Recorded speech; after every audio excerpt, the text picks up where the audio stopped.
जय श्री राम दोस्तों। तो पहली वाली वीडियो हमारी काफ़ी लंबी हो गई थी, तो इस वजह से मैंने ये पहले दिन की श्री रामचरितमानस को 2 पार्टों में बांट दिया है, जिससे कि यह ज़्यादा लंबी ना बने और आप लोग भी इसे 2 टाइम पर श्रवण कर सकें, पढ़ सकें। एक मान लीजिए आप सुबह पढ़ लें और दूसरा शाम को पढ़ लें। और इसे आप ऑफिस जाते हुए अगर मेट्रो से जा रहे हैं बस में जा रहे हैं, गाड़ी में जा रहे हैं, तो उस समय भी पढ़ सकते हैं, सुन सकते हैं। तो शुरू करते हैं जहाँ से हमने पार्ट 1 कंप्लीट किया था। पार्ट 2 शुरू करते हैं। जय श्री राम, जय बजरंगबली, जय शिव शंभू, जय श्री गणेश जी, सरस्वती माता की जय।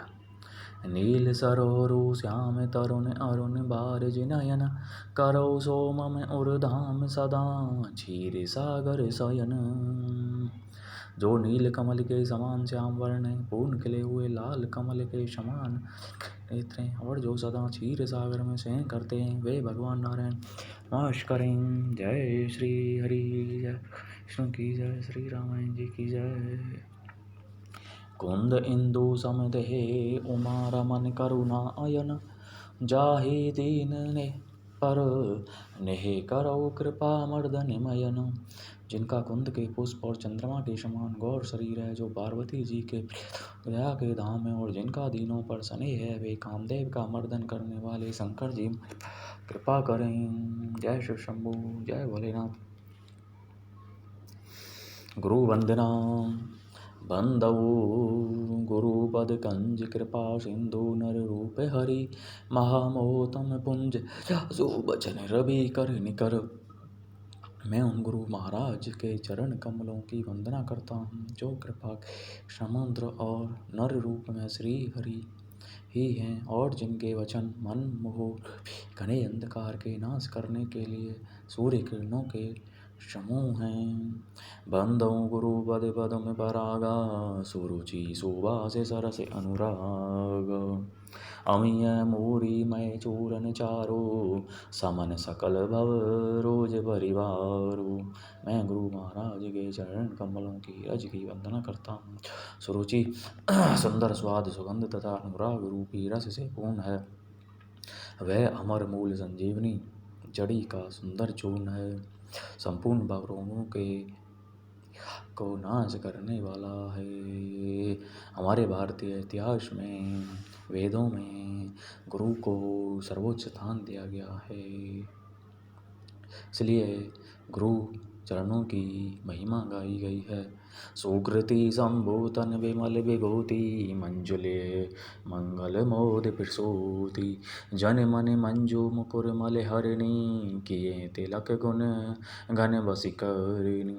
वह रज सुकृति पुण्यवान पुरुष रूपी शिव जी के शरीर पर सुशोभित निर्मल विभूति है, और सुंदर कल्याण और आनंद की जननी है।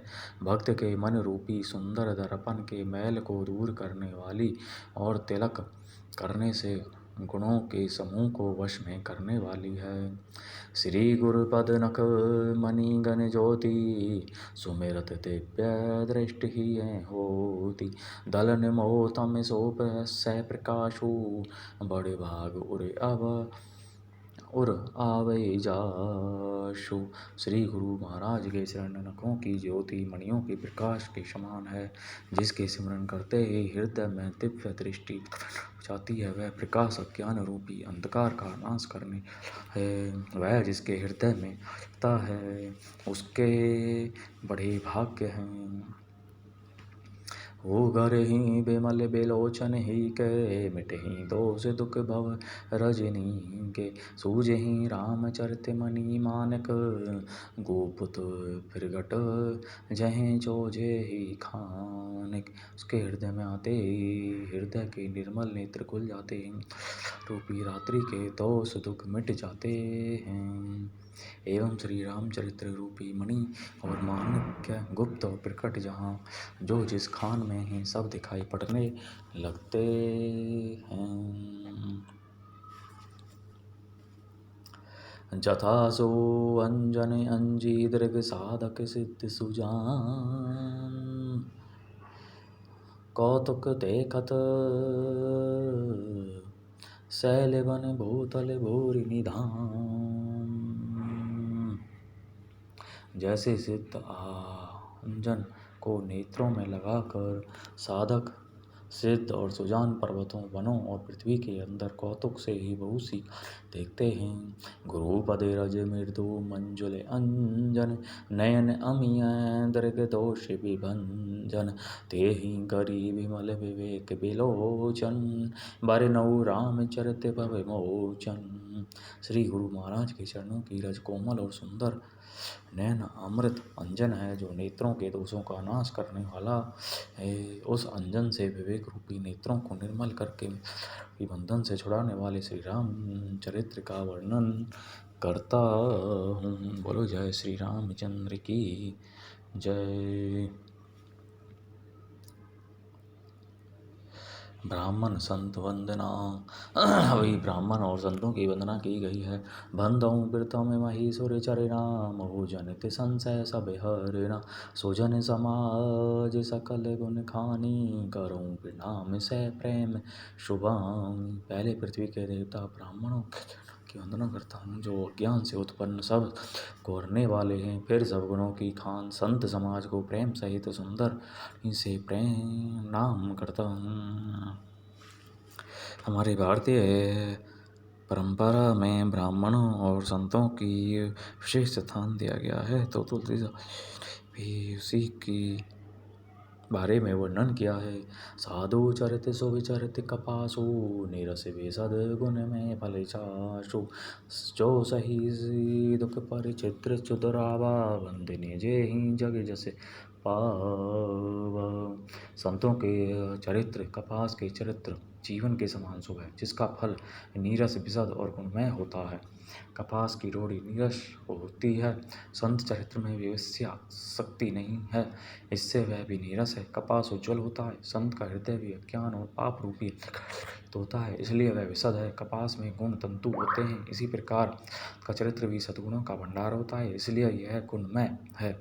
जैसे कपास का धागा सुई के किए हुए छेद को अपना तन देकर ढक देता है अथवा कपास जैसे ढे जाने काते जाने और बुने जाने का कष्ट सहकर भी वस्त्र रूप में परिणत होकर दूसरों के गोपनीय स्थानों को ढकता है उस प्रकार संत और दूसरों के चित्रों को ढकता है जिसके कारण उसने जगत में जैसे प्राप्त किया है।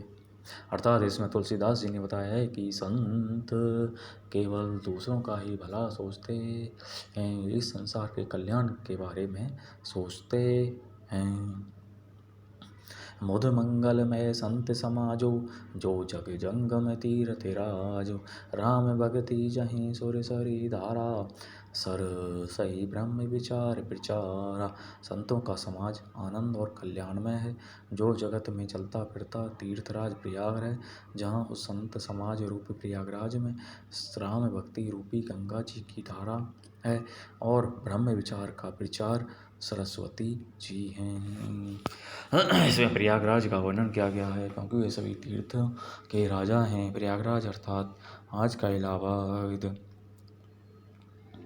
तो इलाहाबाद का नाम भी योगी जी ने प्रयागराज ही कर दिया है। विधि निषेधमय कलिमल हरिणी कर्म कथा रविनंदनी वरिणी हरि हरि कथा विराजति बेनी सुनत सकल मुद मंगल देनी। विधि और निषेध यह करो और यह न करो कर्मों की कथा कलयुग के पापों को हरने वाली तनया यमुना जी हैं और भगवान विष्णु और शंकर जी की कथाएं त्रिवेणी सुशोभित हैं, जो सुनते ही सब आनंद और कल्याणों की देने वाली हैं। वटु विषवा से अचल निज धर्मा, तीरथ राज समाज सुकर्मा, सब ही सुलभ सब दिन सब देशा, सेवत सादर समन कलेशा। उस संत समाज रूपी प्रयाग में अपने धर्म में जो अटल विश्वास है वह अक्षय वट है, और शुभ कर्म ही उस तीर्थराज का समाज परिकर है। वह संत समाज रूपी प्रयागराज सब देशों में सब समय सभी को सहज ही में प्राप्त हो सकता है, और आदरपूर्वक सेवन करने से क्लेशों को नष्ट करने वाला है। अकथ अलौकिक तीर्थ राऊ, देई सद्य फल प्रकट प्रभाव। वह तीर्थराज अलौकिक और अकथनीय है एवं तत्काल फल, उसका प्रभाव प्रत्यक्ष है। सुनी समुझई जन मुदित मन मज्जहि, अति अनुराग लेहि चारि फल अछत तनु, साधु समाज प्रयाग। मंगल भवनी मंगलहारी, द्रवौ सुदशरथ अजर बिहारी। जो मनुष्य संत समाज रूपी तीर्थराज का प्रसन्न मन से सुनते और समझते हैं और फिर अत्यंत प्रेम पूर्वक इसमें गोते लगाते हैं, वे शरीर के अर्थ काम मोक्ष चारों फल पा जाते हैं। इसमें तुलसीदास जी ने कहा है कि जो श्री रामचरितमानस मन लगाकर पढ़ते हैं तो संसार से मुक्ति पा जाते हैं। इसीलिए भक्तों कहते हैं कि हमें भक्ति के लिए बुढ़ापे का इंतज़ार नहीं करना चाहिए, अपनी जवानी से ही भक्ति की शुरुआत कर देनी चाहिए। मज्जन फल फेंकिय तत्काला, काके होई पिक पकऊ मराला। सुनी आचरज करय जनि कोई, सत्संगति महिमा नहीं गोई। इस तीर्थराज में स्नान का फल तत्काल ऐसा देखने में आता है कि कोयल बन जाते हैं, उगले हंस। यह सुनकर कोई आश्चर्य न करे, क्योंकि सत्संग की महिमा छिपी नहीं है। वाल्मीकि नारद घट जोनी, निज निज मुखिनी कही निज होनी। जल चल थल चर नभ चरे नाना, जे चढ़ चेतन जीव जहाना। वाल्मीकि जी, नारद जी, अगस्त्य जी ने अपने अपने मुखों से अपनी होनी का वृत्तांत कही है। जल में रहने वाले, जमीन पर चलने वाले और आकाश में विचरने वाले नाना प्रकार के जड़ चेतन जितने जीव इस जगत में हैं, मति कीर्ति गति भूति भलाई, जब जेहि जतन जहाँ जेहि पाई। सो जानव सतसंग प्रभाव, लोकहु भेद न आन उपाऊ। उनमें से जिसने जिस समय जहाँ कहीं भी जिस किसी यत्न से बुद्धि कीर्ति सद्गति विभूति भलाई पाई है, सो सब सत्संग का ही प्रभाव समझना चाहिए। वेदों में और लोक में इनकी प्राप्ति का दूसरा कोई उपाय नहीं है। बिनु सतसंग विवेक न होई, राम कृपा बिनु सुलभ न सोई। सतसंगत मुद मंगल मूला, सोई फल सिद्धि सब साधन फूला। सत्संग के बिना विवेक नहीं होता, और श्री राम जी की कृपा के बिना वे सत्संग सहज में नहीं। सत्संगति आनंद और कल्याण की जड़ है। सत्संग की सिद्धि प्राप्ति ही फल है, और सब साधन तो फूल हैं। इनमें श्री तुलसीदास जी ने सत्संग के बारे में बताया है कि हमें हमेशा सत्संग करना चाहिए। इससे हमें आनंद प्राप्त होता है और कल्याण की प्राप्ति होती है। सठ सुधरहि सतसंगति पाई, पारस परस को धात सुहाई। विधि बस सुजसन कुसंगत परहि, फनी मनी सम निज गुण अनुसरहि। दुष्ट भी सतसंगति पाकर सुधर जाते हैं। जैसे पारस के स्पर्श से लोहा सुहावना हो जाता है, सुंदर सोना बन जाता है, किंतु दैवयोग से यदि कभी सज्जन कुसंगति में पड़ जाते हैं तो वे वहाँ भी सांप की मणि के समान अपने गुणों का ही अनुसरण करते हैं। अर्थात जिस प्रकार सांप का संसर्ग मणि उसके विष को ग्रहण नहीं करती तथा अपने सहज गुण प्रकाश को नहीं छोड़ती, उसी प्रकार साधु पुरुष दुष्टों के संग में रहकर भी दूसरों को गाली देते, दुष्टों का उन पर कोई प्रभाव नहीं पड़ता। जय श्री राम। इस श्लोक में कहा गया है कि हमें हमेशा भक्ति करनी चाहिए, तो इससे हमारे गुण जो होते हैं वे, चाहे हम दुष्टों के बीच में रहें, हम पर उनका प्रभाव नहीं होगा। और यह सब मैंने भी अनुकरण किया है और मैंने भी इसका अनुभव किया है। विधि हरि हर कवि को विद्वानी, कहत साधु महिमा सब जानी।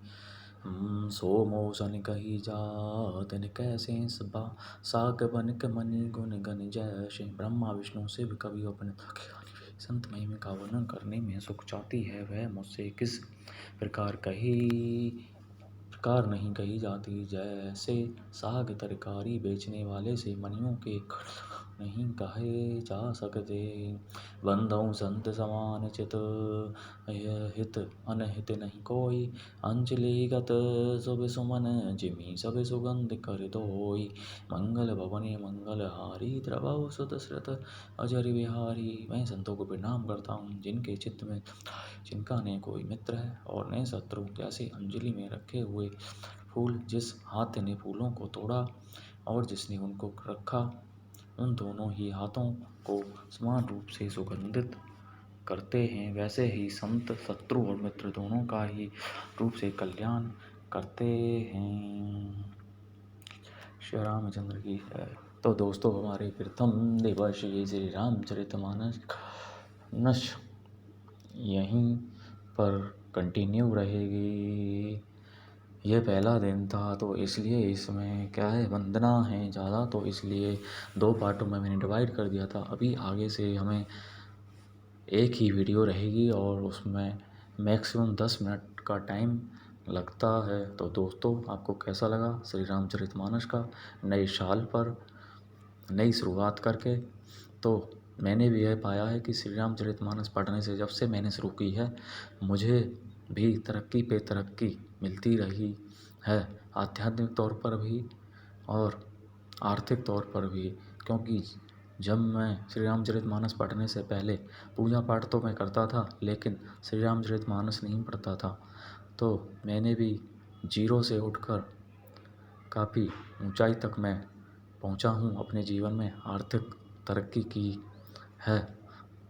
तो इसमें श्री रामचरितमानस का भी योगदान है। पिछले 4 साल में मैंने दुगनी तरक्की की है आर्थिक तौर पर। मेरी सैलरी पहले जितनी थी उससे अभी तक मेरी डबल हो चुकी है और मैं अभी 2 देशों की यात्रा भी कर चुका हूँ, बाहर वाले देशों में, इंडिया के बाहर। तो दोस्तों, आप भी श्री रामचरितमानस की शुरुआत कीजिए और श्री राम की अपार कृपा पाइए, बजरंगबली का आशीर्वाद पाइए। तो दोस्तों, जय श्री राम। वीडियो लंबा हो रहा है इसलिए मैं यहीं पर समाप्त करूँगा। बोलो जय श्री राम।